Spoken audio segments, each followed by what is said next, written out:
Tasavvur qiling, bizni bitta organizmimiz butun bir davlat, unda miya, hukumat, ya'ni boshqaruvchi va askarlar, immun tizimi.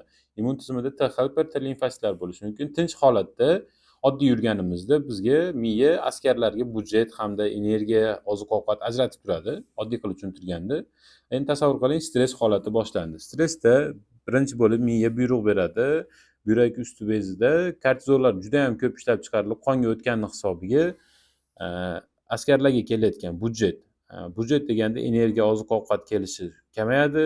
Kamayishini sababi miya o'ylaydi, hozir stressdan o'lib qolishimiz mumkin. Shunda viruslar va boshqa kasalliklar bizga hech qanaqa kerak emas deb o'ylaydi va shuni hisobiga barcha energiya va budjetlar muskullarga hamda miyaga ketadi.